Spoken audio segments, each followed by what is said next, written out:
So when you're launching your podcast, one of the most important things is having content ready to go, because it's going to be people that go and subscribe as soon as you promote it, and they're going to want to listen to content. So you need to have great content ready for them to listen to. And it needs to be more than one episode. It has to be more than a trailer. I did this wrong before. I put out a trailer and that was it. And it just really ruined the launch of a show. So we're going to talk about how you can launch your show with multiple episodes and the type of guests you should have on that early content. What's good, people? I'm Coach Chris, and in today's video, I want to break down how you launch your podcast, but specifically, I want to talk about the content you need for the launch, because the episodes you have during that launch are extremely important. And when you launch, this is what happens. I want to break this down to you because I know a lot of people don't know this, but before I get to that, make sure you subscribe to the channel, like the video right now. It doesn't cost you anything. I appreciate that. Thank you so much. And check out the link in the description below if you want to get 1,000 subscribers on your show right now. Free masterclass right there for you. Go ahead and check it out. Now, when you launch your show, what most people don't know is when somebody goes and subscribes to your show, all the episodes, if they're under a certain amount, are downloaded, right? And I think the limit is about 5. So when they subscribe on Apple, for example, if you have 3 or 4 episodes, when they subscribe to the show, it downloads that content. And now when it downloads that content, that registers as a download or listen for you, right? So think about this. That first month when you're launching your show, you put out, let's say, 4 episodes at once during the launch, right? I'm not saying you shouldn't put out episodes after that. We'll get to that later. The initial launch, that first time people see your show, you should have at least 4 episodes up there. Reason being is because when they go and subscribe, number one, you get a subscriber. Then you get 4 downloads at once. So if you have, let's just say, 1,000 people subscribing, instead of them getting 1 download, if you had a trailer or something up there or an introduction episode, you'll have 1,000 downloads because there are 1,000 subscribers. Now, if you have 4 episodes, you'll have 4,000 downloads from those 1,000 subscribers. That's how the process works. And also, you have people that binge your content. And that's why I'm going to get to the content strategy in a bit, but you want bingeable content. You want it to be where people are waiting in line for more of your episodes to come out. And if you do that with just 1 episode, it's not going to be as impactful. And you got to look at what a lot of these shows are doing now. Like when they put out episodes on Netflix, they'll put out 3 episodes a week. And over the span of a month, they'll put out an entire season of a show. You see, what they're doing is not just 1 episode and making you wait.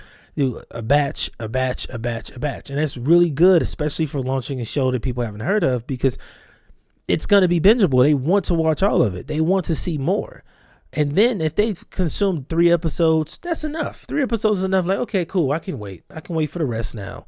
But 1 episode really isn't enough for most people's appetite. So that bingeable content is super important. Now, as far as what content you need, this is a big deal. And, now, as far as what content you need, we got to set this up, right? It depends on your show, but what I always suggest is 2 solo episodes and 2 high quality guests, because those 2 solo episodes allow you to get to know your audience. I always say you should be educating or entertaining, right? You want to be telling them a good story or teaching them something they don't know, right? That's what you have to do in at least 2 of the episodes. For me, I like to give out my own strategies, my own systems for different things, whether it's marketing a podcast or creating content. I'm going to show you that on my first 2 episodes. Those are my educational episodes. And I'll tell a story about how my podcast network failed or something like that. Like, tell a story. That's engaging. That's entertaining. Solo episodes matter. If it's you and a co-host, y'all do it together. Produce that content. That is super important. Then you have the guests. The guests are a big deal too, because it kind of sets the precedent for what kind of guests they can look forward to seeing on the show, right? When you launch, if you have just some unknown author or some coach from a Facebook group that's dying to be on more podcasts because they think it's going to somehow help their failing business, that's not really going to set your show up for success. Now, I'm not saying you have to get some celebrity that's on TV or whatever, but you have to get somebody that is credible, right? Like if I'm launching a sex podcast, I'm not going to go and get one of my random friends just to be the first guest of the show. No, I'm going to get somebody that's a sex therapist or a sex psychologist or a relationship therapist that focuses majority on sex, right? Because that person has more credibility. They have more to offer the show. And it sets up my listeners to understand I'm bringing it on people who can teach you something, who have valuable experience in this area. You know, that really, really sets the foundation for your show. So I'm not saying you can't bring those other types of guests on, but during the launch, you want people who are credible. You want somebody that has been in the industry for years, that is well known, and they have to have an audience. You know, they have to have an audience. I'm gonna just be honest. This isn't something I think is important all the time, but for the launch, you need somebody who is willing to jump out there with you, like, and promote. Like, you got to have somebody that has some kind of market share.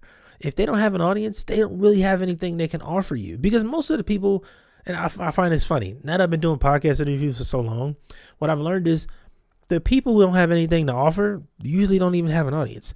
The people who have a lot to offer have some kind of audience. It may not be where your ideal audience is, but they have an audience. So, for example, that sex therapist or whatever, that person might not, they might not be big on Instagram or Twitter, but they may have a massive LinkedIn following or have a ton of connections. And I've seen that happen a lot to me before, where I'll interview somebody and say, okay, I'm not going to promote on my usual platform. I'm going to promote where their audience is big. And the episode blows up. I've had a lot of content do extremely well from that strategy. So that's part of your process too, is kind of check their background and ask them just, hey, look, I know you want to be on the show. You'll be great. I want to have you on. But where are you usually posting content? Where are you usually hanging out online? Because everybody hangs out online somewhere. Now, a few weird people don't, different people don't. But most people, if they want to be on a podcast, they hang out online somewhere. One question I get all the time, this is a good question, is, are 4 episodes too many?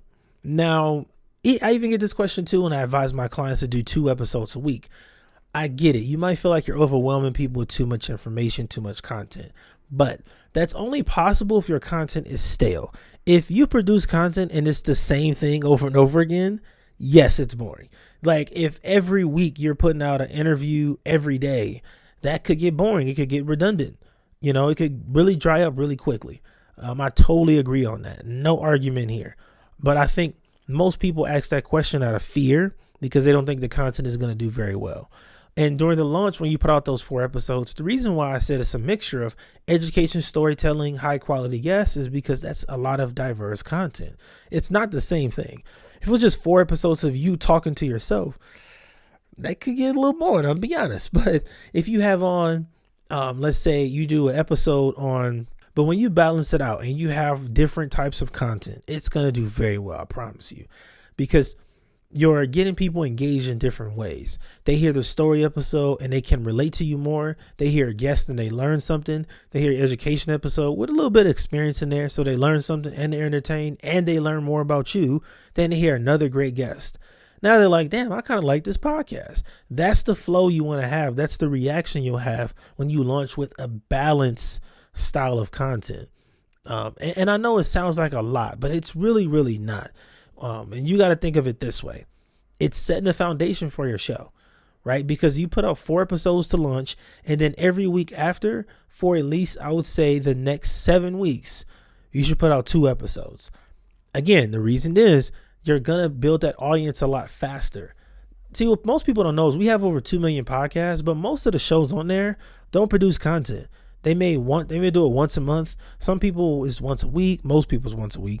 But for the most part, if you put 2 episodes out a week, you can eliminate the competition really quickly, because the algorithm is going to respond to your content because you're putting out so much, right? And then again, it's different. We're not putting out the same thing over and over again. It's all different, right? So when you have that process of creating content and releasing it, the response from your audience is going to be a lot different because they see that you're putting in the work, you're putting out great content, entertain them, educate them and all of that. It's relatable.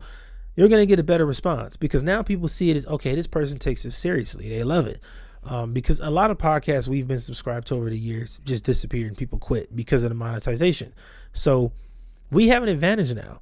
If you're putting out 2 episodes a week, another thing it does is it makes it easier to monetize the show. I can say this from experience. 1 episode a week, you can get paid, decent check, decent money. 2 episodes a week, you literally double. If not, you can triple the content because you'll have more viewers, you have more downloads, more for your pre-rolls, mid-rolls, more for all ad spots. If you're selling products, you sell more because you're putting out more great content. Putting out a lot of content isn't bad. Putting out a lot of bad content is bad. I hope that makes sense. If you're putting out a lot of content that's just not good, then yeah, the response to that is going to be negative. I can agree. But if you're putting out a lot of content that's helpful, it's educational and all that stuff, you're going to get a great response, man. You don't have anything to worry about. First step is figure out what kind of content you want to release. Like, what story do you want to tell? How do you want to educate your audience? And then find 2 high quality guests. These have to be people that are respected and well known in the industry. No anon accounts. Like, you need people who have a great personal brand. Very, very important. And once you put those together, you have one of the pillars to launch a great podcast. Man, thank you so much for tuning in. I appreciate you being here. If you have not, make sure you like this video. Make sure you subscribe to the channel. And check out the description below. I have a masterclass. It is completely free. Help you get your first or another 1,000 subscribers on your show. Very easy process. I put it out there completely free in my masterclass. Make sure you check it out. I'm Coach Chris, and I will see you next time.